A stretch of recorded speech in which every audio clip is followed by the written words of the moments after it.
What's up, guys? New Testament podcast here. This is our second episode of we're gonna be doing Braden's testimony. Hopefully, you guys seen the first one. Now you get to watch Braden, and he gets to share his lovely message of just his testimony. What he's gone through. How he came to the Christ, and man, how he's just overcome all these challenges with Christ as well. So boom, let's do it. So first question we're gonna ask is really just about your childhood. Just about growing up. Just all the things you kind of went through growing up, bro. Let's do it. Yeah, so growing up, I didn't really have a background in the church. We probably didn't even have a Bible in the house. I never went to church. The only time I went to church was when I kind of got a little bit older, and I was with you and with Rob. But yeah, growing up, family was good up until probably 5th grade. Is my first memory of just arguments. And, as a kid, seeing your parents argue, it kind of hits you hard. And it's like, man, why are they arguing? I mean, I'm a little kid, right? And that's the last thing you want to see. And it's kind of like what I grew up with and what I knew. And I thought that's what a family was supposed to be like. It was like, all right, they're arguing here and there, but yeah, So like when you're growing up, those are the first memories of, something that was hard and something that was hard to go through. Yeah. What are things that gave you kind of joy and happiness to escape those? Almost like baseball and football when that started, and basketball. Would that help out? Or tell us about growing up in, the sports. I'd say as a kid, I mean, obviously I played baseball, football, and basketball growing up. But around the time, they started getting more disagreements. It was probably baseball at the time. And obviously my dad was the coach, and, he's helped me out a lot throughout the way. And I mean, I wasn't the best baseball player, and I never listened to him when he was trying to give tips. And that's just me being ignorant and not, just being a child and, a kid, and not listening to your parents, which is very common these days. And looking back, that's the one thing, I would want to change. Obviously, I'm thankful for where I am, and it built character to me, and it allowed me to get here. But I can't even imagine seeing that as a dad. Your kid doesn't even want to, listen to you. I mean, he played D1 baseball, and I didn't listen to him. I said, man, I don't want to hear what's coming out your mouth. And if it was a different coach like Rob, give me all the information. But looking back, I didn't listen to him, and I mean, I'm sorry for that. And it's just hard, because I think that was the one thing that I did to them. And, I forgave myself for doing that. And as a parent, I know that could be hard. So I'd say, baseball growing up.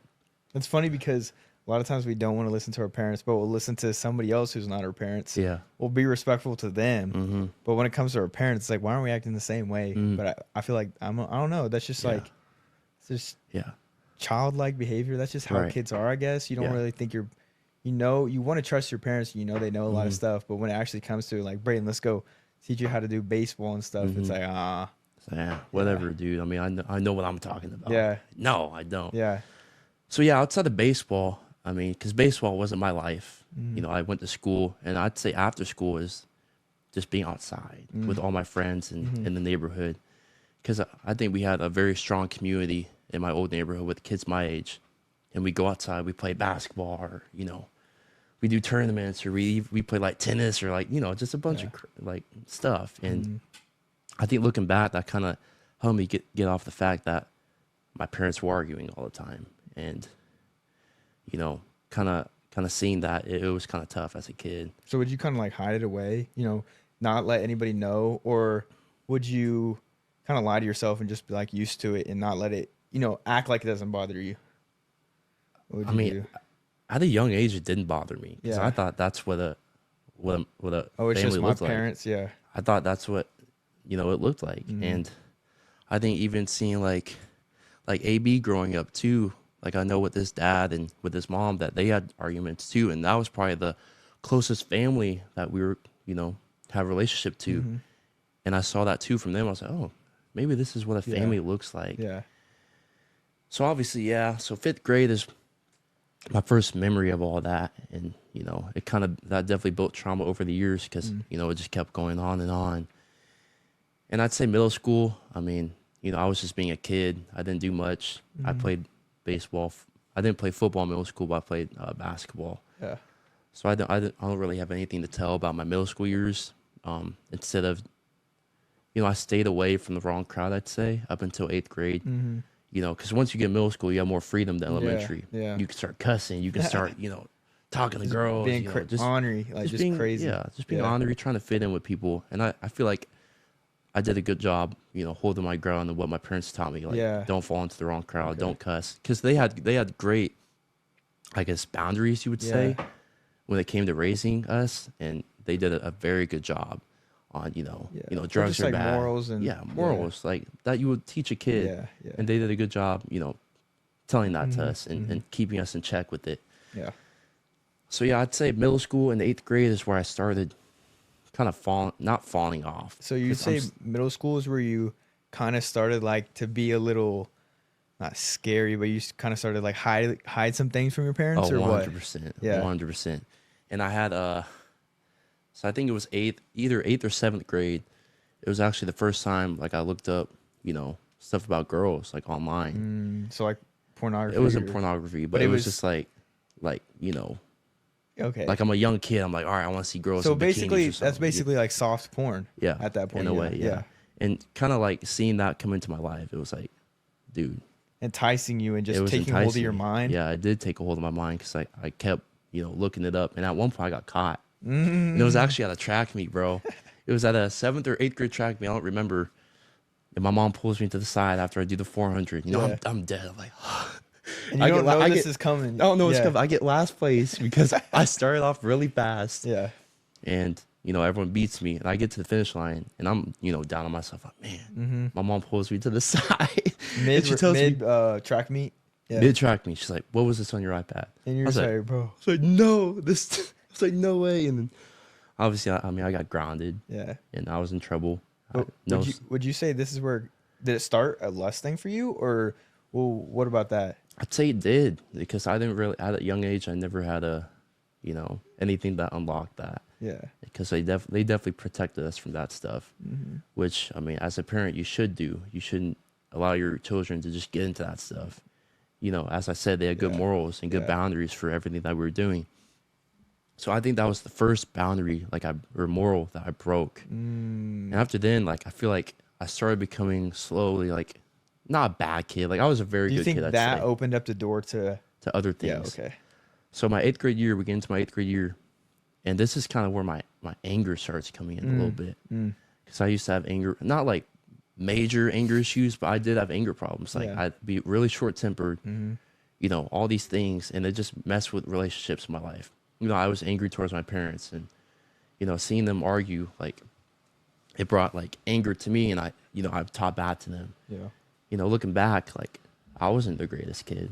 You know, I was, you know, the things I did to them, I was probably mean to them, and the things I said, which, I mean, we've talked about it before, and I know I wasn't the perfect child, but yeah, so that opened the door for anger. And I remember 8th grade year, I don't know what semester or quarter it was. So we were in gym class, and this is like the first like anger issue, I would say. I'm shooting a basket. I grab the cart of basketballs, and I'm just shooting. You know, I'm trying to get better, just shooting around. You know, I have the racquetballs. I'm just trying to get my shots in.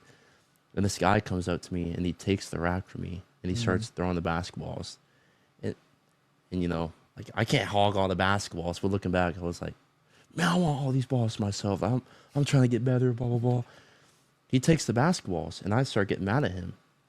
And my PE teacher pulls me to the side, and he sees it happen. He's like, bro, don't let it get to you. Like, it's fine. Let him have the basketballs. And after that, he just, like, I was still mad. And we were going back to the locker room, and I shove him into, there were brick walls. I shoved him into a brick wall. And later that day, I get pulled into the principal's office, and I get ISS for it. Yeah. I'm like, dang, whatever. This is my first time really kind of, I guess, being in trouble with the school. I never got in trouble with the school. And after that, I didn't. But I'd say that was the first anger that I brought out on someone else. Do you think looking back at it, you could kind of realize that you had so much anger and things going on from at home. Yeah. That's when it finally started to lash out, and that it came from home. It started at home of what you're going through, just being raised up in, just that house or whatever. Yeah. You think that's why, and that's when your anger started. I think that's when my anger started, was around 8th grade, because I'm maturing. I'm seeing things, and obviously living in that kind of environment, it's gonna affect someone in a way, and it affected me, and it came with anger. So going into my freshman year, I still had some anger about things, and going into football, this is my first year playing, like real tackle football, organized tackle football, and I mean, I didn't play much, and it kind of angered me. I was like, man, like I'm not as skilled as all these other people. I didn't get to play in middle school because for some reason, my mom didn't let me play in middle school. I don't know what the reasoning was, or if she was just trying to protect me. But yeah, I didn't play in middle school, so that kind of led to a fear of being hit. Yeah. And it kind of angered me seeing like obviously for AB, for instance, like, I mean, he was the guy, like, coming into high school, and I was like, dang, like, why can't I be good at a sport like that? So I kind of backed off, football, and I kind of, my parents are still arguing. So kind of a thing like, I'm not good enough, or right. Like I'm not good enough. Like my parents can't look at me and say, because I was never good academically. I was never, the guy in sports, or like too good in sports. I mean, I was average, I'd say, but I wasn't really like the top tier player. So it made you feel like they're trying to hold you up to this standard. Right. Like, oh, look at him. Yeah. So you feel that. Yeah. So they didn't held me up to a standard. Yeah, but I know what you're saying. Yeah. But yeah, so it kind of, I kind of took it the wrong way. I'm like, dang, like I'm not enough. Yeah. I never had good grades. Like I said, wasn't good at basketball. And, outside of sports and school, I had nothing then. And so I kind of started focusing on basketball more. And basketball was my peace. Like, that was where I found peace. I'd say from my freshman year all the way to probably the end of my sophomore year, I found peace in basketball. And whenever I got in trouble, throughout the years, or I see my parents argue, I go outside, I shoot the baskets, and take all my anger on the hoops. Not like being mad at it, but just I found peace in that. Yeah. So you're obviously going through something, and you would take time to get away from that. Oh, and I don't know, be alone or with friends, but you take time away just to get your, not let your thoughts just be consuming you. So is that your happy place, just to go by yourself and do? Yeah, that was my happy place. And let's take it back, bro. I mean, obviously your dad planted the seed in me. I mean, we're talking about, God here. Yeah. Your dad planted the seed in me at a young age. And this was in middle school, probably 5th or 6th grade. He made the team strong and courageous. This is basketball too. This is basketball. Yeah. This is 5th and 6th grade. We took it back a little bit. A little backtrack. Yeah. Yeah. And, he talked about the gospel to us. He talked about Jesus, and his morals were right. And looking back, like, obviously, like, that's someone who I want to be like. And, be a role model like that when I'm, a dad. But obviously I feel like I didn't have that. Like, obviously my parents were amazing to me, and they took care of me. Obviously I had a roof over my head, I had clothes, I had sheets on my bed, and I had everything a kid wanted, outside of like your parents arguing, and that's what took a toll on me. So obviously going on back into freshman year, basketball is my peacemaker, and that's where I found my peace. And then that year I actually got a girlfriend. And looking back, is this in sophomore year? This was my freshman year, early freshman year. Okay. Looking back, like throughout that whole relationship, it was like idolized towards her. I would never spend time practicing anything anymore. I would never lift. I was always behind when it came to like strength and speed and being good at sports because of that relationship. And I mean, nothing really happened up until my, all the way out through middle school to my freshman year. But sophomore year, this is where my testimony truly starts. And my parents get divorced. And, at the time, it didn't really affect me. I was like, all right, this was bound to happen. They were arguing every day. Yeah. They were taking their anger out on us, and I was taking my anger out on other things. And it was just very unhealthy. And obviously now, they don't do that anymore. And I forgive them for everything that they've done to me. And I hope they forgive me for the things I did to them, because I know I did them wrong. Yeah. Yeah, so they get divorced my sophomore year. And It didn't affect me.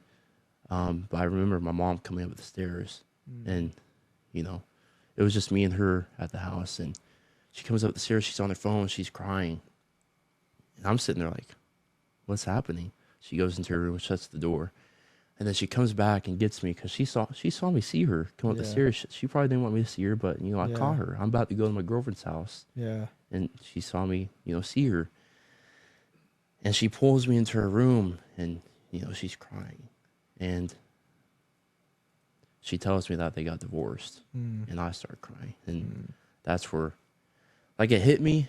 But outside of that, like, I started like pushing it off. Yeah, that's what I was about to say. You think you were pushing it off to be like, to put this mask on, or to make it seem like to everybody else of I'm fine, like it's not affecting me, but really deep down, it's like, bro, deep down that can crush you. It crushed me. I mean, it was terrible, and obviously, my distractions to that were my girlfriend and basketball at the time, because those were my two main focuses, and obviously, going on to sophomore to junior year, I mean, nothing really happens. I'm just, you know, being with my girlfriend and kind of idolizing her, and you know, playing basketball. You know, I started playing travel basketball, AAU basketball, and I'd say those were my distractions from the divorce. Yeah. And I remember that's kind of where it started like taking a toll on me, because, you know, growing up, I mean, they both couldn't go to my games here and there. Like, my dad would take me to my basketball tournament that I needed to go to.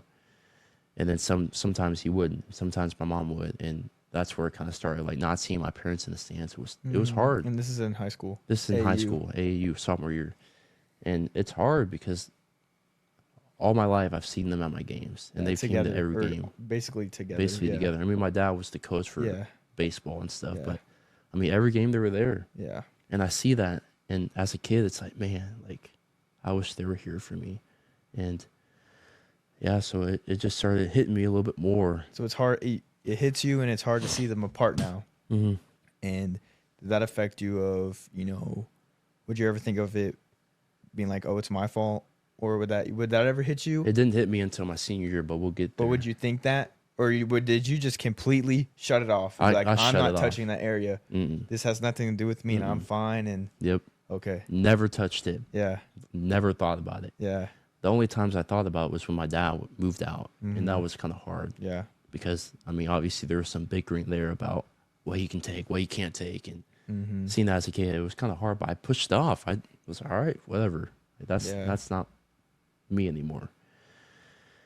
So yeah, so going into my junior year, obviously this is COVID year, and me and my girlfriend break up, and that's me and my girlfriend break up right before COVID, and then a month later COVID happens, and that's where I started taking, you know, so that hit you. I started, I was depressed, and that's where the divorce, you know, started settling in, because I couldn't distract myself with anything. Yep. I'm alone in my house, everything's shut down, COVID happened, I just got broken up with. And it's like, man, like, I remember being in my room just crying about, you know, the divorce, and just, you know, thinking, was this my fault? Was it because I treated them in a bad way? And because I always bad taught them and I never listened? Did that bring anger to them, which caused them to argue? And so that's where it really started taking a toll on me, was my junior year of COVID. And I feel like everyone had a tough COVID. Yeah. And whether it was family or sports or even school. So yeah, so during COVID, I mean, I was just a bum. I feel like everyone was a bum during COVID, just playing video games, staying up late. That's all it was. Not doing anything.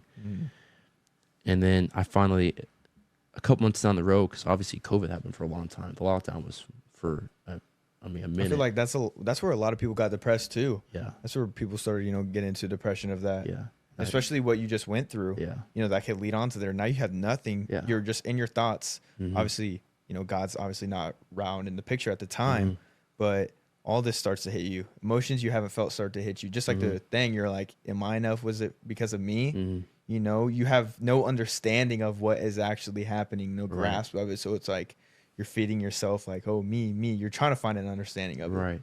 Yeah. So obviously, I mean, COVID, how long was COVID? I don't know. It was a while. A long time. It was a while. A long time. Yeah.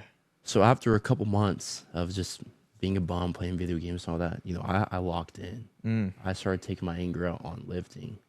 And that's where I found my joy in something else that gave me peace outside of basketball. In my junior year, I started fading away from basketball because, I mean, my junior year, our senior class, I mean, they were stacked. I think they went to state, they lost to Blue Valley Northwest, and, you know, I didn't play varsity. And obviously, I started lifting during COVID, and that's where I found my joy. And I took all my anger. And that was your getaway place. It was my getaway. Yeah. And ever since then, all the way to, you know, a couple months from now, I mean, that's always been, you know, where I found peace in myself. And I took my anger on that. So obviously I'm starting to lift more, and football starts coming back into my life. I was like, all right, maybe this is my sport. You know, I'm getting bigger, I'm getting faster. And, you know, I thought we were going to win state that year, and boom, football gets shut down for, you know, the whole state of Kansas. It's like, wow, what is happening? Like, I grinded so hard. I took all my anger out and all my depression out on lifting and working out for football. Just gone. Nope. And it's just gone. It's like, and I hit a deeper depression. It's like, bro, what I work hard for? You know, I thought I was going to have a great senior year, bounce back from, you know, COVID and, you know, my girlfriend breaking up with me and my parents being divorced, and, you know, finally showing that someone could be proud of me and proud of, you know, what I've done. So everyone starts moving. AB, he goes to Iowa, and I'm like, all right, maybe I'll go to Oklahoma. So me and my friend Mario, we actually go take a visit at the school in Norman. It was called, I think, Norman North or something like that. So we go there, and, you know, I thought I was set. I thought I was set on going there. And so you thought you were going to transfer there to another school. It's obviously still high school, senior year, and you thought you were going to go play there. So we get back, and obviously Mario, a couple of days later, he actually transfers. Yeah. And, I mean, I was going to transfer, but then a week later, football was back on in Kansas. I was like, all right, I'm staying. You know, this is, I guess this is, you know, a sign for me to stay. So I decided to stay, and I had a great senior year. And, you know, I started getting offers here, and, you know, I kind of found joy in football, but this is where I started taking a real toll. So at the beginning of my senior year, you know, I'm starting to become good at football, and obviously that comes with, you know, I guess being more popular in a way. And that kind of opened doors to meeting new people and getting caught up in, you know, alcohol and weed and all that stuff. So this is where it starts. And this is where my, you know, true testimony starts. I mean, all of that was just background on, you know. So you didn't really get into anything, you know, really bad, too bad, or no. Would you ever drink before that? Never had a sip or smoke anything. or anything. Nope. So didn't vape. You're just or coasting, you know. Yeah. I mean, I was a good kid, but obviously my anger led to a lot of things. I think that was the only thing that I kind of dealt with as a kid was anger. Struggling with anger. Yeah. Yeah. And that went towards my parents and to other people, and even, you know, lifting weights and football. So obviously my senior year, football starts, and, you know, that's where I started getting into weed. Saturday nights I would smoke after every game, and even Friday nights too. And that's where it kind of started. I wouldn't say I was addicted, but that's the crowd you're hanging out with, or what? I just say, I mean, that's just what everyone was doing at the time. And it was like, all right, I might as well do it. Like, my body hurts. Everyone says it makes your body feel good. I'm going to do it. Was it a little bit to fit in? Was it a little bit to be like, oh, I'm cool too. I'm that guy. Like, I'm being the friend group. I'm going to just do it as well. So it was just like that. Yeah. So I started smoking weed, and that opened up to a lot, because it's depressing. Alcohol and weed's a depressant, and it brings up, you know, a lot of things that you're holding in, I'd say. So going on, you know, I'm smoking after games and stuff, and it's not bad. Like, I didn't smoke all the time, but it was probably like once a week. And after my, I guess my senior year of football, you know, I'm getting all these offers, and I finally commit to Benedictine. I'm like, wow, like, this is awesome. Oh, wait. Sorry, I'm all over the place right now, but let's go back into that football season. Just seeing my parents, like, not together. And that was my first time, like where I was, like, one of the stars on the team. And that's still hurting you. And it was, this is where it starts opening up more. Okay. And, but it starts happening more after the season. But we'll get to that. So obviously, you know, I'm showing out in football, and it comes to senior night, and obviously they have to walk down with you down the thing. And I remember them bickering over that and like who gets the because it was COVID and there was only a certain amount of tickets each family could get, and bickering on who gets the tickets and who can come. And it's like, dude, like this should be my day. Like, Yeah. you guys are. I know they didn't intentionally ruin it, but unneeded stress on you and just unneeded unneeded stress just on like me. I don't. Yeah, and it kind of you know hit me a little bit more. And I remember obviously I'm getting into alcohol at the time. And one time I was at Joe's house. You know, we were just having a good time. You know, I get very drunk, and I just started crying. I'm like, man, why my parents had to get divorced? Like, but this was my fault. Like, you know, just it kind of hit me there because obviously I'm drinking and I'm doing these depressants, and yeah, that's where reality hit me. I'm like, man, my parents aren't together, and I'm never gonna see them together again. And you know, I didn't know if there was going to be a day where they would make up with each other and, you know, be able to talk to each other without holding a grudge. And obviously the days come and, you know, they're good now. I mean, they're amazing and they talk to each other and, you know, there's no stress on that anymore. So, yeah, it hits me. I'm like, man, like, this is all my fault. And, yeah, so going to senior night, everything plays out well, but I still, you know, I had some stress over that because they were arguing over it. I needed stress. And I'd say my senior year is where I started, you know, kind of start my journey on my faith journey, and allowing that seed to grow a little bit. Do you know why? Like, what was the reason for that? Like, all of a sudden you just started randomly reading the Bible, or did somebody like say something, or you no just idea. popped up and you just started reading the Bible? So this was after my senior year of football. Yeah. So before games, I'd pray. You know, after Okay. games, I'd pray and be like, all right, I'm just praying for protection in this game. I'm not really having the relationship with him. Yeah. And it was kind of out of like self-need. Like, I want protection. I want you to help me throughout this game. And so that's where it started a little bit. So obviously, we're going to go back outside of football. And this is where I start getting into drinking more. I didn't really smoke too much still, but I started drinking a lot. Like, not like an alcoholic, but like once a week. You started getting into it. Started getting parties into it. and Started getting drunk. Like, and I remember the first time I got drunk was like, I think it was after my football, like after football ended. And because you had all this free time. I had all this free time. Football was the only sport you were playing in senior year. So now it's like, what else do I do? Right. Okay. So obviously I committed to Benedictine, and that's where after that, I'd say I started, you know, partying and drinking more. Yeah.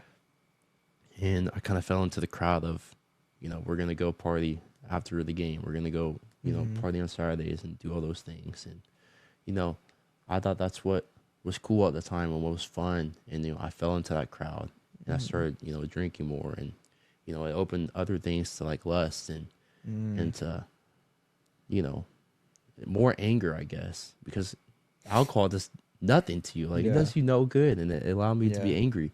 And I remember certain parties like that me and Joe would host. After everyone leaves, you know, obviously I'm hammered, you know, I'm drunk, and some of the parties I'd be pissed after. Yeah. Joe wants me to help him clean up, and I'd start getting mad for no reason, and I'd start getting really angry.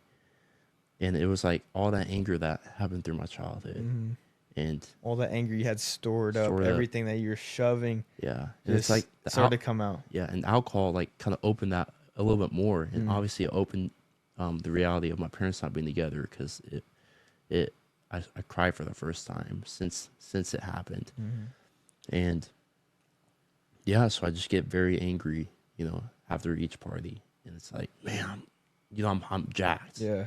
I don't know what I'm angry about, but I'm just jacked up for some reason. And so that's just kind of how it went. The anger started to come out. You started to see these things. You started to be more invested in the party scene. You know, football is over here. You know, we're not playing football right now because it's an off season, right? This is when it is. So smoking picks up a little bit. You know, wanting to be in the party scene, wanting to be in like the excitement. Right. You know, football is exciting. Okay, I want something to do, Mm-hmm. so I want to go be in that lifestyle. Is that kind of how it was too? Yeah, that's just kind of how it was. I mean, there was nothing else to do. Or is I mean, it just your friend group and that's where it was? I wouldn't say my friend group was just all about partying and Yeah. stuff, but I feel like that's just where we were drawn because Okay. that's what everyone was doing. Yeah. You know, I feel like that's just how it is when, you know, you're a senior in high school. Is everyone's wanting to just hang out, go party, do all that stuff. And I fell into that crowd. I fell into that temptation of trying to fit in and be cool and, you know, do the things other people are doing. Like peer pressure in a way. Yeah. And yeah, Or so like FOMO, fear of missing out. fear of missing out. Yeah. Yeah, I guess. You have that. Yeah. But like half the time it's me and Joe Yeah. holding the parties. It's like, all right, whatever. So yeah, that goes on, and you know, throughout the rest of my senior year, I'm just, you know, partying, drinking. I didn't play basketball my senior year because I decided to focus on football and lift more. And obviously, outside of the drinking and partying, at school, I'd be lifting every day, every single day, and getting stronger, getting faster, and you know, that's where after football my senior year, that's where my potential started. It skyrocketed because I had more recovery time. Yeah. And I allow my body to heal. And so going into my... Were you putting anger into that as well? I did or- put anger into okay. that. And that's where I kind of distracted myself Yeah. from all of reality. It was Yeah. just in the gym. Yeah. And yeah, that's where my potential started taking off. Man, my weight room numbers went up crazy. And even like my 40 times. And Did you have a record, right? I held like 4 records at the school. Yeah. And that's because I put all my time into lifting weights outside of school and outside of partying. And, you know, it was workout, school, workout, and, you know, have the rest of the day to do whatever. So when you're doing all this, obviously the partying, obviously the lifting is not bad, but during this time, did you start to hide a lot of things from your parents? I mean, I've been hiding a lot of things from my Yeah. parents. I'd say, like, I mean, I never talked to them. I was never an open book to them. I mean, they never knew Is it just surface level? Like it was just surface level. And obviously, I feel like they could see that I had anger because I brought it towards them too. And, you know, I would just talk bad to them. So going back to, you know, I'm just progressing even more when it comes to getting stronger and faster. Yeah. So I kind of started not idolizing weightlifting, but in a way I kind of did. And because that was my lifestyle, was just lifting, bro. Yeah. Like I started to become a gym bro in a way.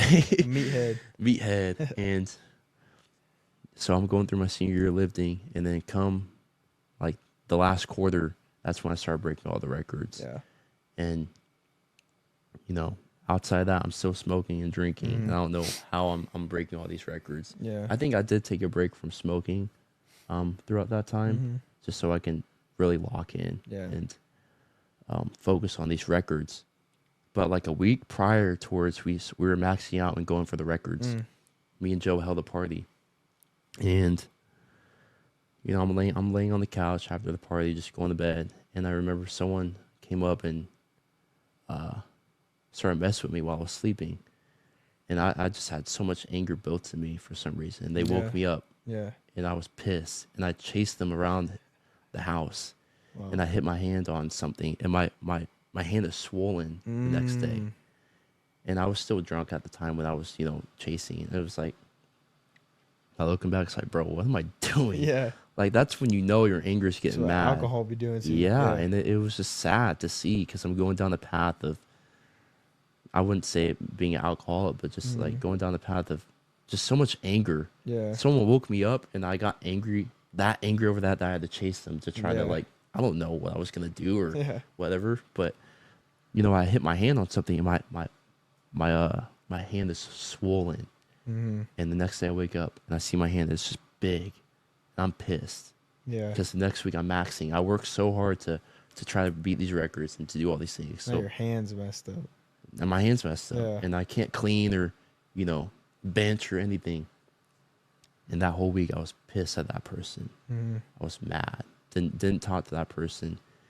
And obviously that comes out with forgiveness and anger. And I didn't forgive that person. Yeah, just holding a grudge against them. I held a grudge and it was bad. And yeah. And then going on to Max week, I guess, My hand's a little bit better, but the only way I could lift and to do all those things if I wrapped a band around my wrist and just cut circulation off. Yeah. in my hand, and I did that. That's crazy. And I still broke the records, That's bro. wild. So I got the clean, and then the vertical 40, and then the 20, and I felt like I was on top of the world because I just break. I mean, for those who know who Isaiah Simmons is I mean, he's in the NFL, and I thought I was that guy. I was like, bro, Mr. Big Man right here. I was like, bro, like I just broke this dude's record. So you're high on life. You're high on life. Yeah. I thought I was that person. Big Daddy B. Cain. And later that week, obviously graduation parties are coming up. Yeah. I see the person at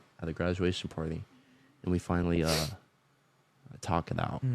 And I didn't want to. I was just angry, but all my friends were pushing me towards like, you need to talk to this person, forgive. I was like, no, I'm not doing that. But I guess some way they set it up, and we talked it out. So really, like at the end of the day, it wasn't that big of a deal. It wasn't. It shouldn't have been a big deal. It was like, okay, I was chasing you, got my hand hit, but yeah, the anger, all this, things behind the scenes, and Braden, how Braden actually is, what he's actually going through in his mental. You just held a grudge that didn't need to be there. Yeah. So I've always dealt with anger. It looks like in my whole life, and I think that was the main thing that God took away from me when I was saved. Yeah. And we'll get to that point. So going to Benedictine in the summer. So going into my summer year, going into college. Yeah. This is where I get addicted to weed. And it gets very bad. It's a chokehold on you. It was a chokehold. I'm smoking every day, bro.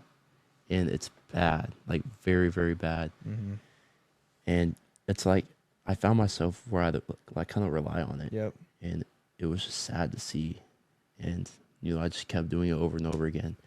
And at the time, like me and my mom our relationship kind of fell apart for a little bit. Yeah. So I was living at my dad's house. It was more chill at my dad's house, and I had more freedom there. So I was never home. And when I wasn't home, I was at, some people's house just getting really high. Yeah. And just kind of numbing it all, or just numbing the pain of, my parents' divorce. So were you still working through that? Was that still with you, stuck with you? What? Just your parents' divorce, pain from, obviously we kind of push it so deep that pain from the childhood doesn't even come up because it's so deep. Yeah. But just all this anger that you have where you're just numbing from not wanting to think about it, not wanting to have to process that. And weed was like the only thing that kind of took the anger away at the time. Yeah. And so I just kept doing it over and over again. And I found myself numb. Yeah. And like socially awkward. And I couldn't really talk to people anymore because outside of being, not high anymore, like it just like I felt weird. I got something in my eye. Hold on. I felt weird, and I didn't want to talk to anyone because, I had to rely on weed to be able to talk to people. So yeah, that's where I started getting deep into weed. In that summer, you drinking a lot in the summer? I drink a little bit because we have parties here and there. But just the weed. But just the weed. Chokehold on you. Yeah, and it was like, all right, bro, who has weed? Like, where can I get this from? Where can I, who's the next person who has this? Where I can, do this? Because I never owned my own weed, I'd say, but I would always try to find someone who had it and just, get it off of them. Is that, man, I'm trying, every day? And obviously, was it every day or? It was close to every day. Yeah. And that summer, I had a 3-month period. I stopped working out. I'm just working and smoking, and then, hanging out with my friends. I didn't really see my family that summer because my excuse was, man, it's summer. Everyone's going to go out to college. But you're hiding all this stuff, I'm living a dual life, bro. Double life, dual life. And, like, outside of that stuff, like, I would even go home high, too.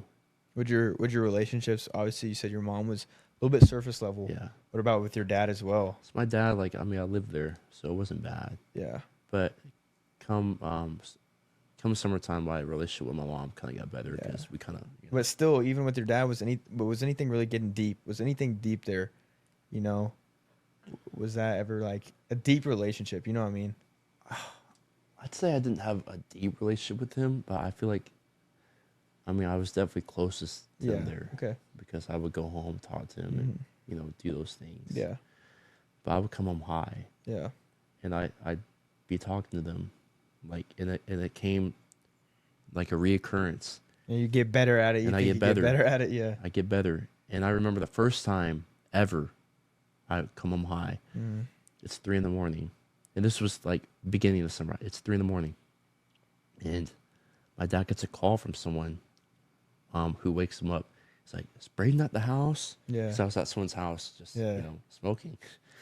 And then he wakes up, he comes to my room, I'm there, and I'm kind of a beginner, I'd say, and like my tolerance wasn't too high.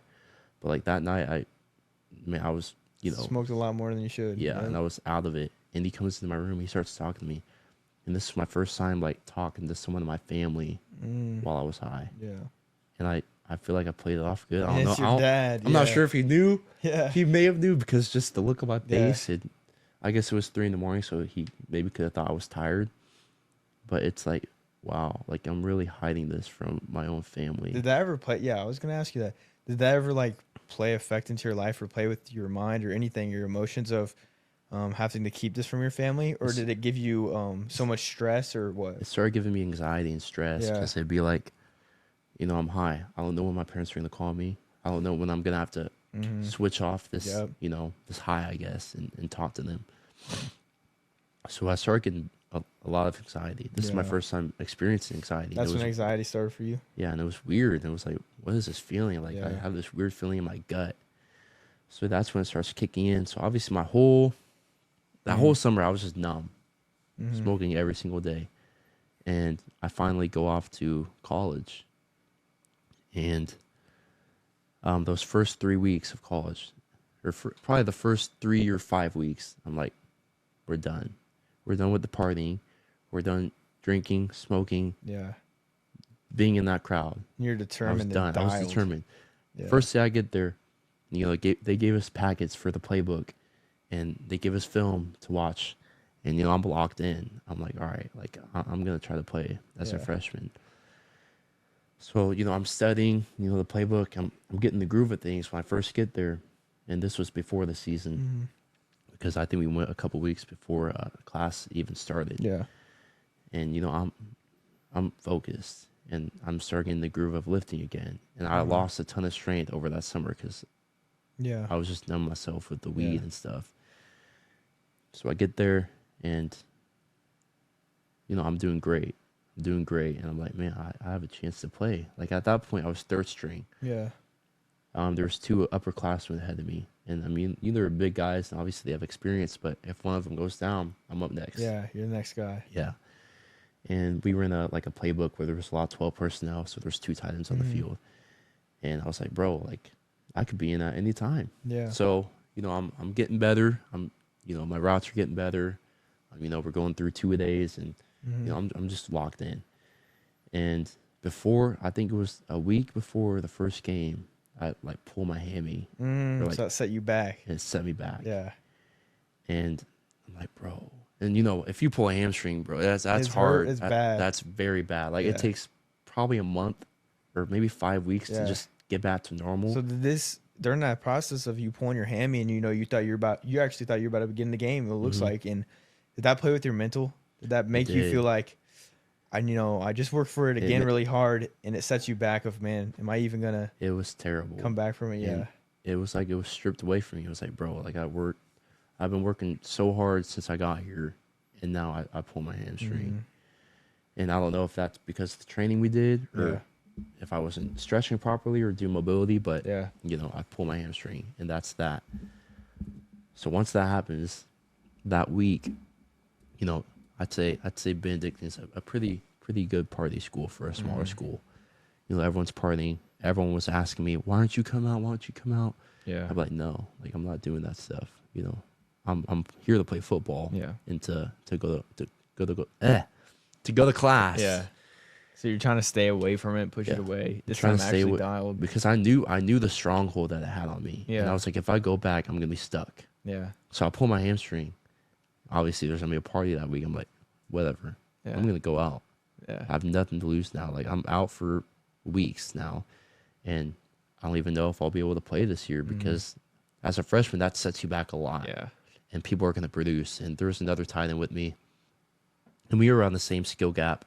But obviously he passed me. Yeah. I mean, he was a very good player, and he passed me. So this is your first time. So this is my first time going out. This Saturday I was going out. Yeah. And everyone's surprised to see me they're handing me drinks. They're like, "Hey, what's up, Braden's here?" You know, and there's a picture of me. You know, I'm holding like a, I guess, what do you call it, a handle. Okay, yeah. And because I wasn't a big beer guy, I'd just be, you know, doing shots and stuff. Back in the life. Yeah. And, you know, there's a picture of me out there. I was just holding the handle and I was just in the party scene.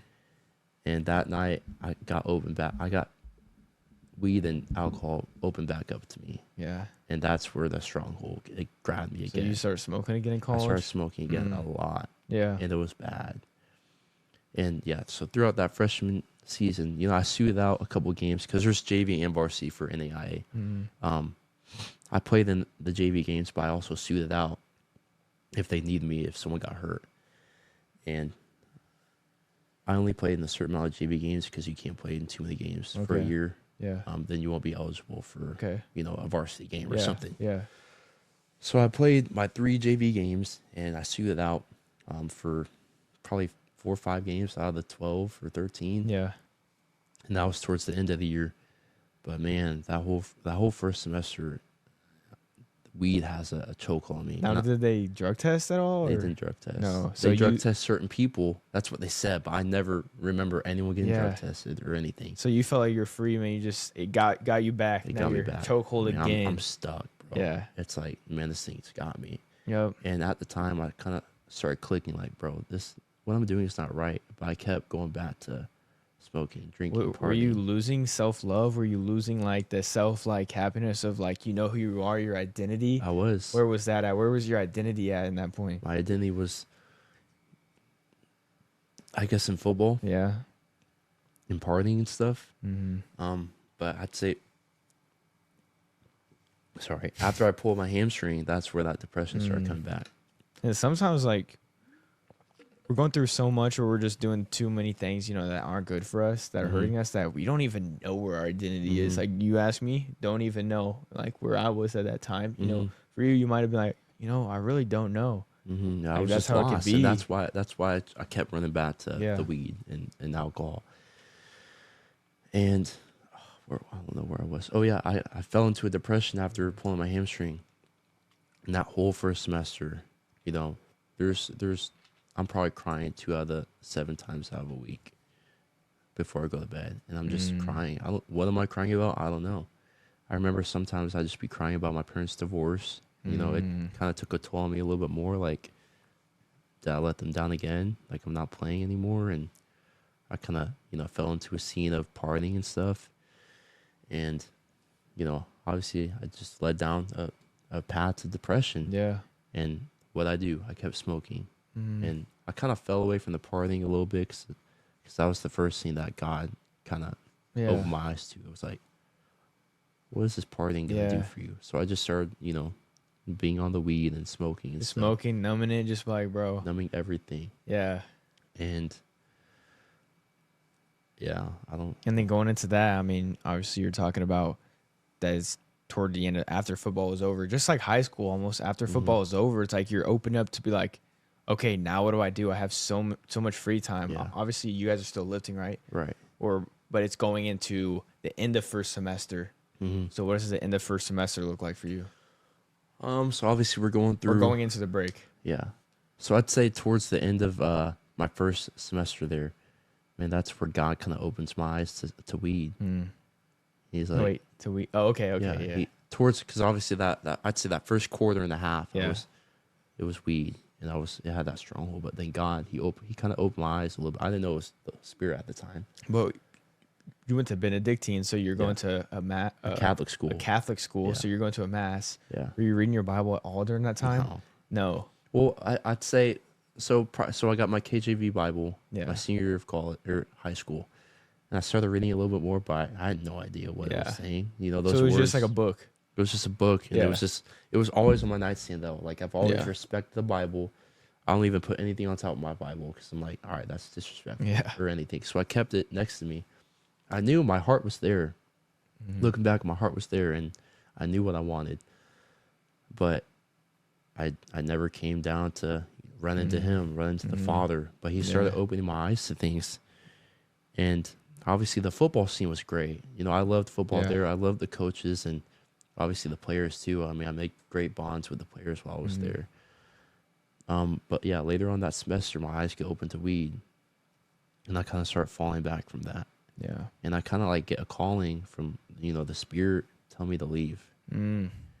So I go into that winter break. I kind of fell away from everything besides when I went to Florida for AB's bowl game. That's where, I kind of had my last, I guess, party scene until that second semester. But yeah, I had a calling to leave Benedictine. I didn't know what that feeling was. I was like, what is this? Like, I don't want to be here anymore. I'm not supposed to be here. Yeah. Yeah. Like, I'm not supposed to be here anymore. I mean, I wanted to play football still, but something was telling me, no, this is not your place. Yeah. And that was the spirit. Yeah. Which I didn't know what the spirit felt like at the time, so I was just blind to it. But obviously, going into that second semester, I didn't leave. I mean, I stuck it out. I didn't tell anyone besides my roommate, Joe. And he was on the same page with me. He was like, yeah, I want to leave too. And, wrestling sucks here. Yeah. We had different reasonings because football was great for me, and the wrestling program there was not too good. And he just wanted to go to a different program. Yeah. So I tell him, and we're on the same page. We're like, all right, we're going to get out of here after this semester. We're just going to grind it out and stick it out. So, obviously spring ball starts, and, I'm getting the groove of things, and, I'm starting to love football again. I'm like, wow, this is great. Yeah. Like, I'm starting to get reps with the, I guess, second team. And even though you felt like over here you shouldn't be there. Yeah. So you I just love kept doing football. it. Yeah. Man, that's where I found a deep love for football was that semester, because I started enjoying it more, and I stayed away from that party scene a little bit more. And every weekend on that second semester, I would go back home. Yeah. People would ask me, why are you going back home? I didn't know what the answer was. I just was drawn to go back home every week. And obviously it was to get away from the partying and smoking and all that. So I'd go home every week and come back, and obviously, football, school, just hang out with Joe the rest of the week, and, hang out with the football team. And I go back home on the weekends. And so obviously I'm set on leaving. I'm telling Joe, and I finally tell my parents. I told my dad for the first time. He's the first parent I told. Yeah. And I tell him, and he supported me. I was like, wow, like he supported me on a decision that's huge. And you wanted that. That's what you're hoping and I for. wanted that. Yeah. I wanted that support to be able to, give me comfort. Like, wow, like he is here for me. Yeah. And that felt really good. Yeah. To just see that. So then I tell my mom, and she has the same reaction. She's like, whatever you're feeling, I'm going to support. Yeah. And so that comes around. And then spring ball, it's going great. Spring ball is going awesome. Yeah. I'm producing on the field and in the weight room. I'm getting my strength back. And the week before the spring game, I get food poisoning, and I'm out for the whole week. So it and sets you back again. Sets me back again, and it's like, all right, bro, I get it. Like I'm leaving. Yeah, that's All right? crazy. It was like God telling me, like, you're done. Yeah. You're done here. You're gonna take these distractions away to come to me. I didn't know it at the time. So I get food poisoning, and I'm miserable. I'm throwing up. Everything's coming out every hole. Yeah. And all the liquids are just coming out my body. Anything I would put in my body. So I lost like 20 pounds in a week. And I go into the spring game. I'm like, man, I don't even know if I can play, coach. And then I finally decided that I can play. Yeah. And I think I had one practice before the spring game. And obviously I was studying on my iPad, like the film, and I couldn't lift. So I was just very weak. Yeah. So I get back for that first practice, and, things are good. Then we go into the spring game, and obviously I'm getting reps with the JV now and with the lower team, because it kind of set me back. And, I got skinny. Like, I was very skinny from what I was. And you could tell that I was sick. And, bro, I mean, obviously I knew that was my last time on the football field. Yeah. So I gave it my all. And, bro, I fumbled. On a catch, and I turned around, fumbled, and they scored the touchdown. That's why we lost the spring game. I wouldn't say it was my fault. Yeah. But, I fumbled and we lost.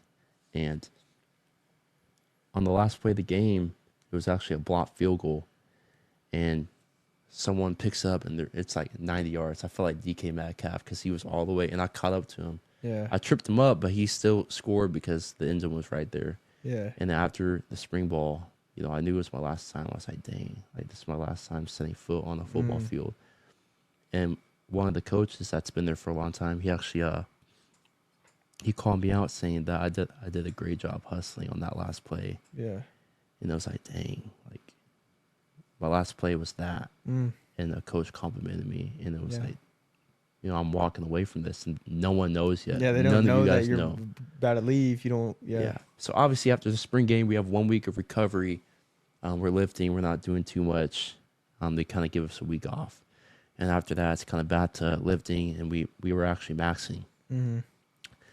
And This leads you into. this leads me into starting to tell my coach. Yeah. You know, I'm talking to my roommate Joe, and like, bro, I'm so nervous to tell him. Like, I don't know what he's gonna say. I don't know how he's gonna react, because I knew he put his faith in me to be able to, you know, stay there and, you know, do something big for the team in the future. Yeah. So I'm stressing, right? So then I go to my group workout, and we're maxing out, and, you know, my mind the whole time is like, I gotta tell my coach. Yeah. So I get out of that scene. I had a bad day lifting, and later that day, I'm strolling back and forth in my room. Like, dude, I don't If know. you should tell him. Yeah. I don't know how Or I'm gonna how. tell Yeah. him. And I finally text him like, "Hey, I'm gonna come meet with you. Is that okay?" He was like, "Yeah, come on down." So I go to his office, and his office is obviously blocked off because it's a private office. And then coming out of his office is the conference room where, like, you would have, you know, position meetings. And I'm sitting there, just waiting for him to be done with the meeting he's in. Yeah. And my position coach walks past me, and obviously I have a look on my face of like, something's wrong. Yeah. So he asked me, he was like, "Everything okay, Braden?" And I'm like, "No, coach. I'm actually I'm leaving. Yeah. So I'm not coming back." He's like, "What, really?" And then, you know, he just walked off. I was like, dang, Yeah. that's the reaction I get. Yeah. It's like, you guys don't care about me. And so I go into the meeting, and, you know, I tell him, and he basically starts telling me, he's like, "So you're a quitter?" He's like, "What was your dad thinking about this?" And he just started saying that. He didn't say it, but he basically said that since I quit this, I'm gonna be a quitter in life. Yeah. And I was like, bro, who says that to a kid? You know, like, I'm still a kid. Like, I'm 20 years old, and you're telling this to me? Or I might be 19. I don't know how old I am. And he tells me that, and he's trying to talk me out of it. Like, all right, we're gonna talk this through. I'm gonna call your dad, and we're gonna talk this through. Yeah. But So you already know what your dad's I gonna know say. what my dad's gonna say, because he's on my side. Yeah. And he's actually flying back from Miami, so he didn't get to call him right away. So later that night, he calls my dad, and my dad tells him, or he's like, "So, you know, your son wants to quit and blah, blah, blah." And my dad just stood up for me, like, this is his decision. Like, I'm gonna, you know, be with him. And that's what you whatever he wanted. wants. Yeah. You know, I'm here to support him. And obviously he kind of shuts it down. And then the next day, or like the next couple of days, he calls me back in for another meeting.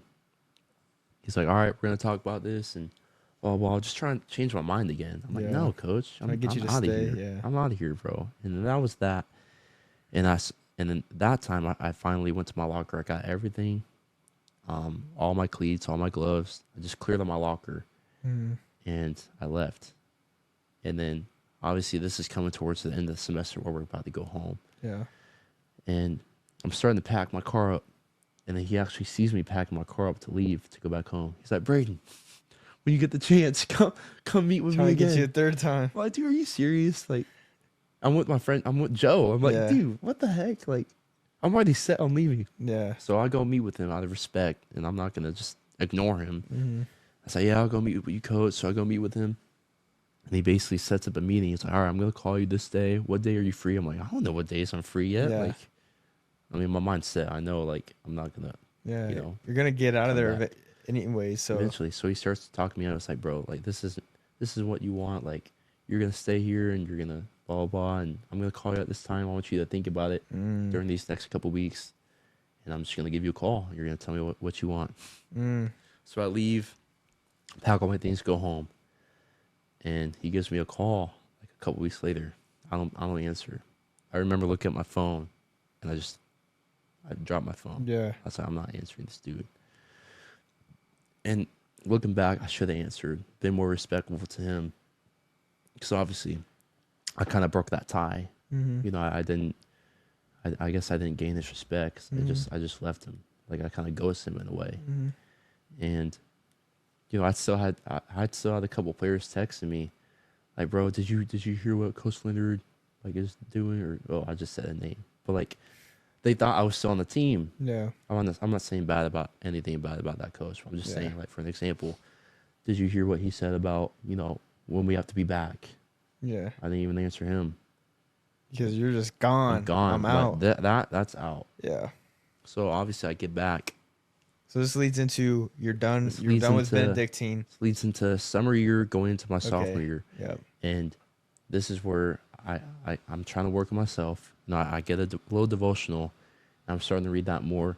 Trying to understand verses. I didn't understand my Bible, so I didn't really look at my Bible. But I was looking up, what does this verse mean? Or, you know, what can this relate to? Blah, blah, blah.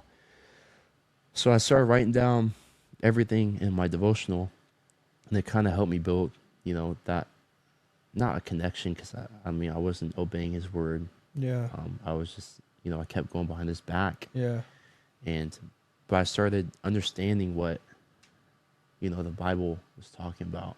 And I started praying even more and more. But this is where I started getting really deep in the gym, like even deeper. You know, I'm a Putting gym bro. Everything to Everything, because I have nothing. You know, I'm going JUCO. I think the first semester I was a half student, so I was in like 2 classes. I didn't work. I did work, but I quit the job. So I had so much free time. So just school and gym. So I go to the gym like 4 hours in one day because I have nothing else to do. All my friends are in college, and you know, it's lift for 2 hours. I'm gonna go sit in the hot tub for an hour. I'm gonna go sit in the sauna for 30 minutes. Take a cold shower, go home, eat, go to bed. And so that's where I started building the cycle of, all right, like I'm gonna get better. Yeah. I'm gonna better Self-improvement, myself. Love. Some improvement. I'm gonna self-love on me, which is fine. But I kind of led into like the wrong reasons for it. I kind of fell deep into, you know, glorifying myself and like, man, I did this, like blah blah blah, and kind of idolizing the gym. But we'll get there. So obviously, I'm getting deep in the gym. You know, my diet's good. I'm starting to look way better than I did. And this kind of led up to meeting Jessica. So your faith was improving, actually. You actually started to pick up your Bible, just like you said, your devotional.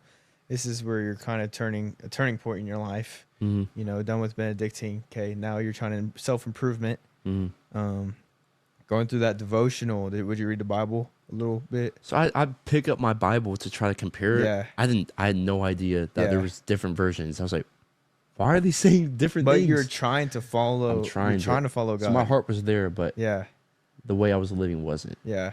If that makes sense. And then all of a sudden, now what you're going into is he brings a girl in. So yeah. So I'm bettering myself. I kind of, before Jessica, I tried to force a relationship. I was lonely. I was like, man, I need something. So I start hopping on dating apps. I'm like, man, I'm gonna find a girl. I'm gonna, you know. So I started DMing girls, just trying to find a girlfriend. And just, I never hung out with any of the girls. Like, they would hit me back, and I just wouldn't answer them. I was like, nah. Yeah. Like, I knew it was wrong, but I kept, you know. And you just kept doing it. I kept DMing girls, going dating apps, you know. So I would never, you know, pursue it. Like, I might get their number and text them, but I never pursued it because I knew what my heart wanted. I knew I wanted a girl who had good intentions and who had, you know, a relationship with God. Yeah. And so I kind of cut that off. I'm like, all right, I'm not gonna force this myself, bro. Like, I'm done. I'm just gonna keep self-improving. And you know, I started getting better. I started look way better. Like, I look good. My face is getting, you know, toned and muscles getting bigger, and I'm finally starting to get abs again. And this is when Jessica comes to my life. She actually comes up to my friend Garrett, who you guys will probably meet at some point, and you know, asked for my number or Snapchat or whatever it was. And I always saw her in the gym. I always thought she was cute. Yeah. and she comes up to Garrett and asks for my snap because I wasn't there at the gym. Yeah. So she just went up to Garrett and asked. And Garrett texted me. He was like, "Bro, this girl that you were talking about asked for your Snapchat." I was like, Yeah. "Who?" Yeah. And then he was like, "The girl from yesterday," because I was talking about her yesterday when I saw her at the gym. Mm-hmm. I was like, "No way." Or no, so before that, before Garrett texted me that, a random person added me on Snap, and she doesn't have a Bitmoji, and I thought it was a bot. And it was her. And it was her, so I didn't add her back. And then Yeah. Garrett texted me this, and I'm geeked up. I'm like, no way. Yeah. So I added her back, and we start snapping.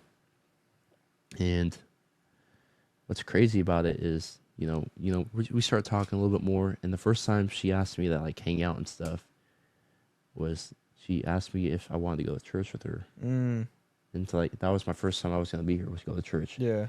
But that night she asked me to hang out. I was drinking. Yeah. I was drunk, and I was like, "What the heck?" Yeah. And I was telling all my friends, like, "Bro, I'm talking to a 24-year-old, and I'm 20 years old." It was, So God places a girl in your God life places now, a girl in my life. and it's obviously you guys start hanging out. Mhm. You start dating. All of a sudden, you notice that she's in church. Well, Mhm. she goes to church, Mhm. right? Obviously, we know her, so you find out her dad is a pastor. Or Mhm. she tell you Yes. that? She didn't tell me that yet. Okay. So obviously that day she went to an early service. Yeah. She went to the 9 a.m. service so she could meet up with me after Mhm. and go walk on the treadmill and just talk and Yeah. get to know each other. So we did that. And later that day, we hung out all day and whatever. And we started talking. Mhm. And we started building that deep relationship. And, I saw her intentions. I was like, man, she has Bible verses in her room. And, Yeah. she loves Jesus. And, Mhm. I saw her intentions. And, I'm attracted to that. And I was Yeah. like, wow, this is what I want in a girl. Mhm. Is her to have these things. Yeah. And obviously I find out that her dad's a pastor. I'm like, whoa, dude, this is going to be great. Yeah. Like, This is different. This is different. Yeah. And, we started dating December 28th. And I'd say our 6 to 8 months were not godly. Yeah. We were just having fun with each other, Mhm. going out, doing all those things. Just being in a young relationship, just doing, yeah. Yeah, right. Falling into that. Yeah. Falling into all those temptations. Mm-hmm.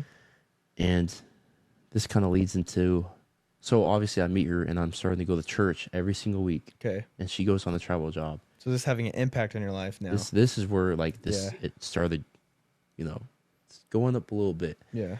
And it started having an impact on my life. And I go to college church. I'm like, wow, this church is amazing. And I had no relationship with Jesus. I didn't know what they were talking about, but I knew this is where I needed to be. Yeah. So she goes to a travel job in Nebraska, and she's gone for 3 months.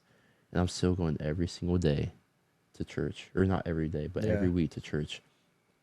And, I'm kind of getting more involved in the church and kind of understanding a little bit more, but I'm still in the party scene. I'm still drinking here and there and kind of idolizing myself in the gym. Yeah. And once I got hurt, man, that's where I started idolizing myself Yeah. even more, because obviously the process is just going to go up even more. And I started to look way better. And I made an Instagram account called Cain Lifts. Yeah. And I started posting gym content. So just idolizing your gym and the gym and your and everything and all of that, Yeah. trying to, show, look at me still, Yeah. wanting to like show her like I'm the guy too. Yeah. So those first 6 to 8 months, I mean, that was one of my problems too, was idolizing myself. And kind of being deep in, wow, like I look great. Like, look at me, guys. Like, I'm posting these things on Instagram and TikTok, and like looking back, it's so cringy. I'm like, what was I posting? Yeah. But I mean, I did look good, and I thought I was the guy. Yeah. I was like, bro, like no one can touch me. Like, I'm 20 years old. I'm deadlifting 600 pounds. Like, ain't no one's gonna, beat that.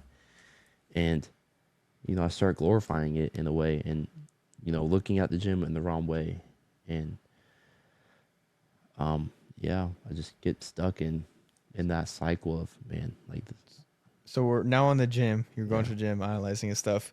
But what about after? When do you start coming more in tune with God? When do you start kind of wanting to be with Him more?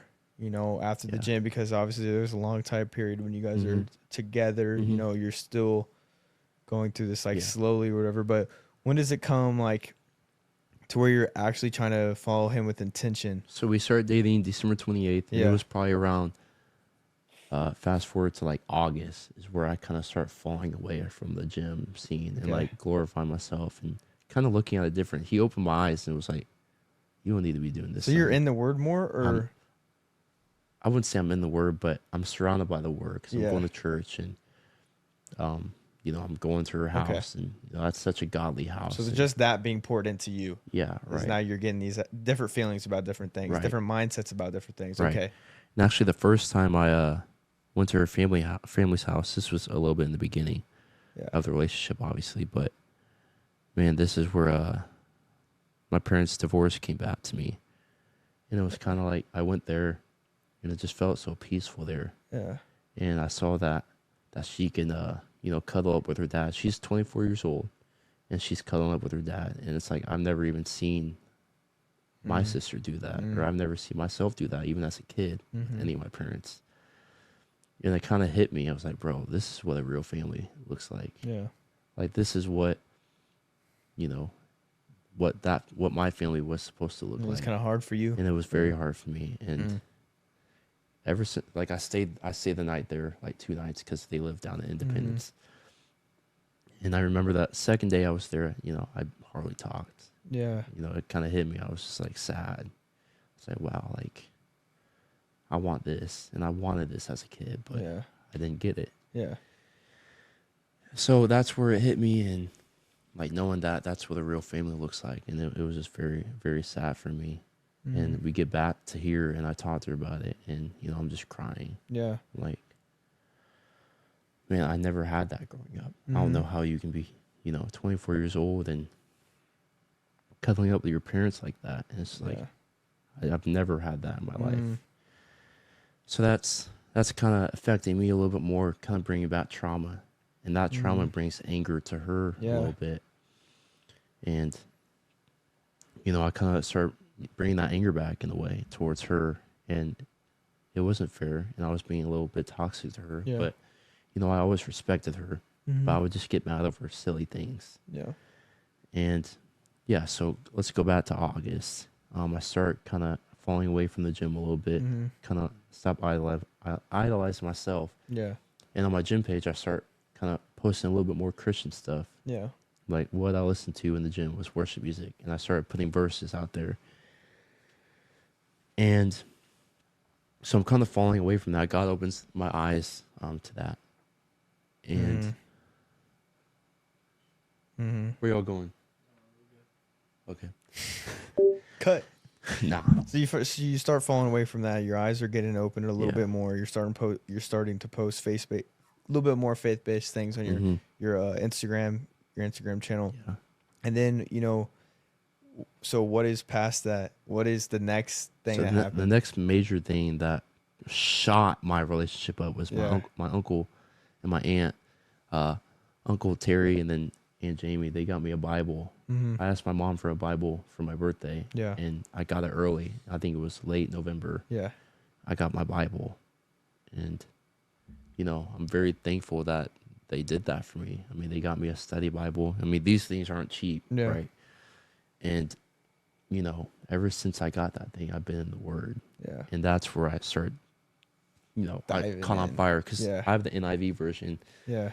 And obviously the words are a little bit simplified and allows you to understand. So I Yeah. started relating. And then I think the first book of the Bible I truly read was 1 Corinthians. Yeah. And 1 Corinthians is a great book when it talks about, temptation and being self-disciplined and being like a child of God. Okay.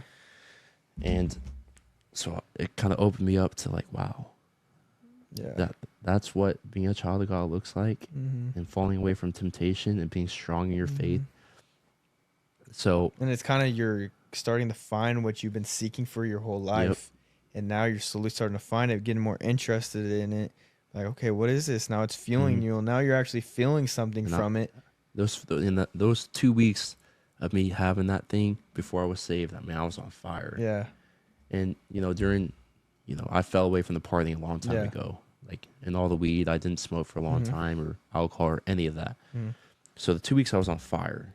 You know, I was reading my words, relating to everything I was reading. I was like mind blown. I was like, what? I went through that.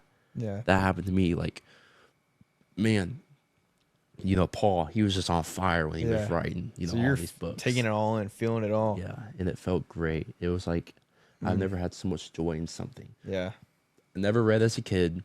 I never even finished a book in school or anything. I now hated you're reading this. Now I'm reading this and I loved it. Yeah. And it was like, it clicked. So we go off these 2 weeks and it's my birthday, December 8th. So is this your spiritual awakening? This is my spiritual awakening. Yeah. I never went out before this. Like, I kind of fell away from that scene and I didn't really go out anymore. So December 8th is my birthday. I wake up with a fever, like 104 fever, and I'm very sick. I'm like, whoa, on my birthday? Are you serious? You know, I'm dead. And it's like God was protecting me from going out that night because we were going to go out and, you know, celebrate my 21st birthday. Yeah. But God was like, no, you're not going to do that. So I don't go out. We still go out to dinner, though, for my birthday. And I had my first legal drink. I didn't finish it. It was gross. I was like, what the? This needs trash. Yeah. So then the next day, we actually go out for me and my buddy's birthday. And AB was with me, too. And this is where I was saved. So this is my last time being drunk ever. And it will probably be my last time being drunk ever. And so we go to the bar, you know, we're just enjoying our birthday. We pre-gamed, and then we get to the bar. Obviously, we have more drinks, and, you know, I'm very drunk. Yeah. And, you know, I get in there, and I just see everyone around me. It was like the first time looking around at a party where I'm like, what am I doing here? Yeah. Like, I'm looking at them like, these people, I mean, you guys, they just look dumb, like just dancing and like doing all what's that actually stuff. going on. It's like, what's going on? Like, I feel like I was just lost. And Yeah. I was drunk. It's not like I was sober. It's like God opened my eyes while I was drunk. Like, look at these people. I mean, they look, you know, they're lost. Yeah. So I'm actually, like, I'm not very interested in the whole night. Like, I do dance a little bit. And then we go to a different room, and I kind of, you know, cut the group off because AB wasn't there. I was like, where's AB? I got to go find AB. Like, I'm not going to just leave him. So I go and find AB, and he's just sitting there, and, you know, we're talking. And then we actually get kicked out the bar. And it's like God saving us from that point. He's like, yeah, I'm going to take you guys out. You two, you're coming with me. Yeah. And he fully opened my eyes that night. Like, I'm never going back to this ever again. And ever since that day, bro, I've devoted my life to him. Yep. And that was the night I was saved. Was that night. Yeah, I was drunk, but he pulled me from the pit. He pulled me from the deepest part of my life. And being able to see him take me how I was. I didn't have to fix myself. Yeah. But he took me. So that was your spiritual awakening. That was my spiritual awakening. You know, the last moment of God really like, boom, like, bro, this is crazy. It was crazy. And I mean, we woke up and we went to church too. And it was like, man, I did that last night. Yeah. And a couple weeks later, I'm in church and I'm, you know, obviously the worship there is powerful. Yeah. And they kind of go into a response time at the end where they, you know, they start singing. And this is my first time where I felt the Spirit. And it was the most powerful thing ever. So we're in time of response. Yeah. And they're playing the song "Come to the Altar," and you know I started listening. I kind of fell away from the, you know, secular music, and I stopped listening to rap and all that. And they started playing that song, and I feel my heart beat, like coming out of my chest. I'm like, "Bro, what's happening?" And something told me, go down to that altar, and I basically surrendered my life to him. Yeah. And I was like, I'm yours. Just basically telling him that I am yours. Yeah, that night, 2 weeks ago, he saved me. But 2 weeks later, I mean, I'm telling him that I'm all yours. So that's when you decide to go all in. I decided to go all in. And ever since that moment, I was, you know, that was the true moment where I cut out everything. Yeah. You know, rap or, you know, I didn't really watch movies, but I stopped watching movies that, you know, have things in it that you don't even need to be watching. Yeah. And it's like he cut things out of my life that I didn't know I you know, had to cut out. Yeah, or that you didn't know that were that would- damaging you. Right. Yeah. And that was the moment where I felt the Spirit for the first time. It was powerful. And that was like one of the best feelings ever, like knowing God is Yep. with me. So now you're diving deeper into your word now that you're, man, I'm saved. I'm all in for you. So let me go back. So after that awakening in the church again, you know, telling him I'm I'm yours, right? Yeah. Yeah. Yeah. And God basically saying, you're mine, son, come to me. A couple of days later, Yeah. you text me, Yeah.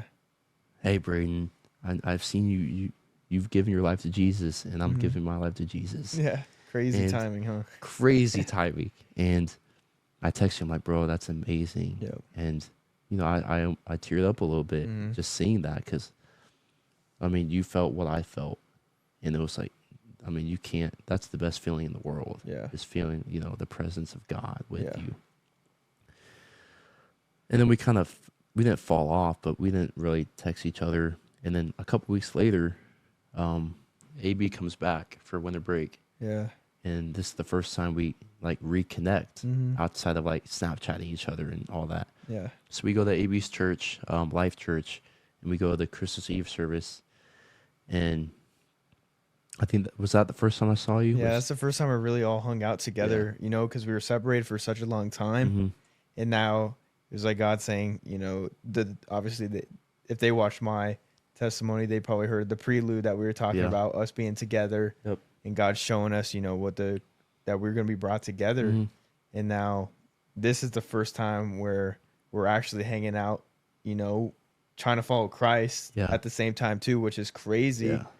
And obviously later that night, we came here to be taught for 6 hours about the Bible and conspiracy theories, and just kind of open your eyes. Rob Stew, he was preaching that night, you know. And then the next day, we went to my church, and that's where you fell in love with College Church. And I mean, you talked about it in your testimony. And man, I mean, I've been on fire ever since I was saved, and I haven't looked back. Yeah. And I mean, I'll have a glass of wine here and there, but it's not like I'm going to get drunk. Like, no, like I don't have intentions for that. And I just, you know, if I go out to a restaurant, I may have a glass of wine. So God's brought back your friends, your friendship, real friendship now. That's a healthy friendship, you know, wanting something greater than just all this, you know, money, getting big and jacked and swole, all this stuff over here. You know, actual true friendship to build with each other in Christ, you know, because that's what you wanted. Yep. You know, that's what you're dreaming of. And then this was the time where I cut off the gym. Yeah. I stopped. This was something else God took from me. He was like, "All right, you glorify yourself here. You can come back when you realize, you know, you're gonna glorify." So I want you me. to let go of that. I want you to let go of this. I was like, "All right, take it. Yeah. I don't need it. All I need is you." And so I stopped going to the gym for 2 months. I do some cardio here and there because I'm not gonna just get fat, you know. Yeah. And I did get a little fat, and it was kind of sad, but I was the happiest I've ever been. You know, I was, ever since that moment of, you know, cutting the gym off, it's like I gave up everything for you. And he saw that, and he's just giving me so much happiness and peace. And he took my anger away. He took all of that away. All my childhood trauma and resentment towards other people, you know, he took that away. And I, you know, I talked to my mom, and I forgave her for everything that's happened. And, you know, I asked for forgiveness from her, and because I know I wasn't the perfect child. Yeah. But yeah. That she did the best she could. She did the best she and could. Your father My to do father the best he too. could. Yep. I mean, they did amazing things from when I grew up, and they made me into the person I am today. And without them, like, I mean, I wouldn't be here, obviously, because, you know, God allowed all that to happen for, you know, me to come to Christ. And to put you through, let you go through some things. Yeah. And for me to be the vessel for other people, and to allow myself to sharpen, you know, other people. So yeah. So now that's leading into, you know, we've had a good core here. Yeah. Strengthen each other. Sharpen each other as iron sharpens iron, and then so this really leads into the baptism on Easter. So obviously we were talking about, and you're like, man, I want to get baptized. I don't know when it's gonna be, but I want to get baptized here soon. To make that next step and just say about the baptism. Yeah. So I actually the Easter before. Yeah. I mean, I wasn't in my faith, but I wanted to be baptized. I saw all those people being baptized. I was like, wow, man, this is powerful. Yeah. That was my first, I think that was probably my first service that I felt the energy in the room. Mm-hmm. I was like, wow, this is crazy. Like, I need to be baptized. And I talked to Jessica, and she was like, just saying how, God's going to work through me. And when the time's right, he's going to let me know when to be baptized. Yeah. And ever since that moment, he started taking away things like, like secular things and sin. And it led up to, this moment here. I was like, I'm being baptized on Easter. Yeah. And ever since I was saved, I was like, yeah, I'm going to be baptized on Easter. I already know I am. Yeah.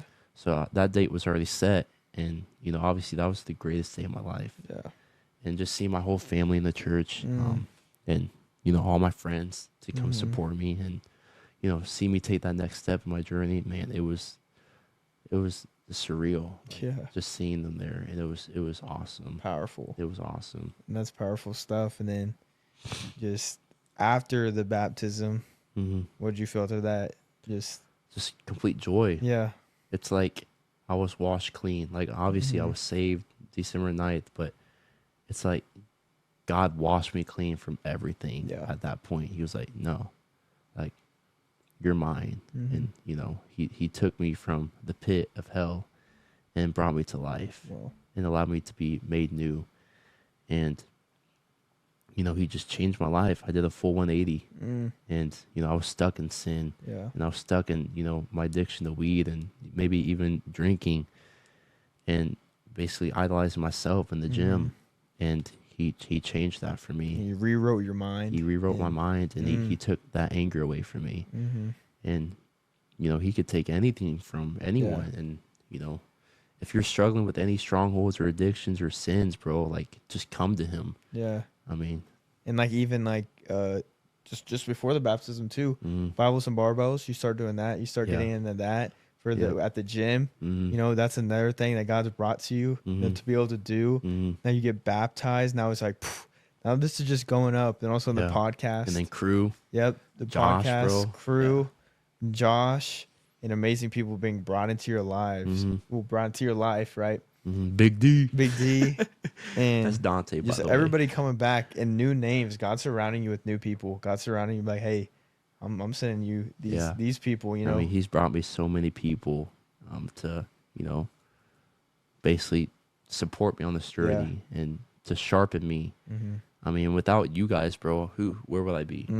I probably would not have as much wisdom as I do now. Or obviously I could get a lot out of this, but hearing other perspectives, I mean, that's what you need when it comes to an even better relationship with Christ and be able to share what you're going through and your addictions and when you fell short. Yeah.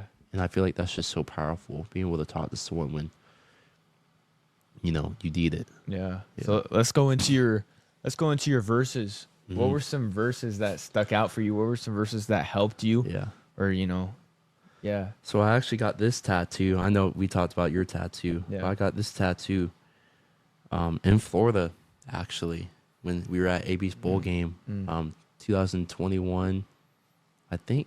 No, 2022 going into 23. Yeah. 21 going into 22? Yeah. So I got this Bible verse.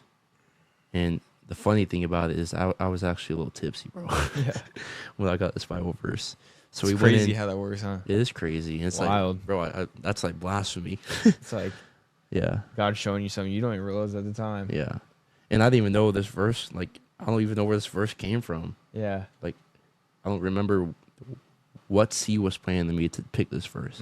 But yes, we walk into a tattoo shop. I'm like, hey, do you guys have openings? And yeah. So I get this tattoo. And it's Psalms 27:1. The Lord is my light and my salvation. Whom shall I fear? The Lord is the stronghold of my life. Whom shall I be afraid? And at the time, I thought it was cool. I was like, man, this is a cool verse. Yeah. But now, like, it really sticks to me. Like, whom shall I fear? Like, the only fear I have is in the Lord. where will my life be without the Lord? Yeah. And that's the only fear I have. And I just have the fear of God, Yeah. you know? And it says, the Lord is my light and my salvation. You know, he's my light. He guides me, and he brings me down the path of righteousness. And he gave me that salvation because, you know, that's what Jesus does. Yeah. And it's just amazing. That's the one verse that stuck out to me. And I think my favorite scripture, I mean, you can obviously pick one of the Gospels, Yeah. because all those are amazing. But I think Galatians 5 is great, because it just talks about how when you're under the law, when you're under the Spirit, when you have the Spirit, you're not under the law. Yeah. Because you're being guided by the Spirit. Yeah. And you're allowing that Spirit to take over in your life, and you're not even thinking about sins or all those desires that you have, because the Spirit's like, no, like you don't need that stuff.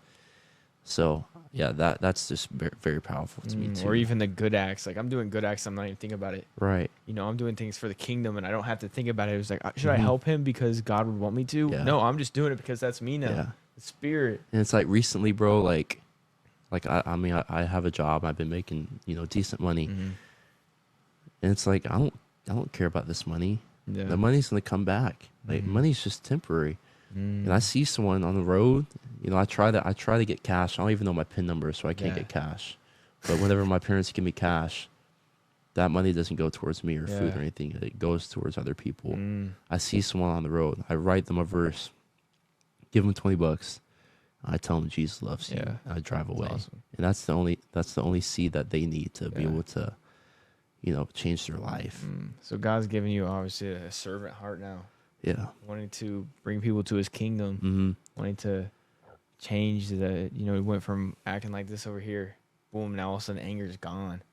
Now all of a sudden, precious Braden is here, loving Braden is here, hugging Braden is here. That's just awesome.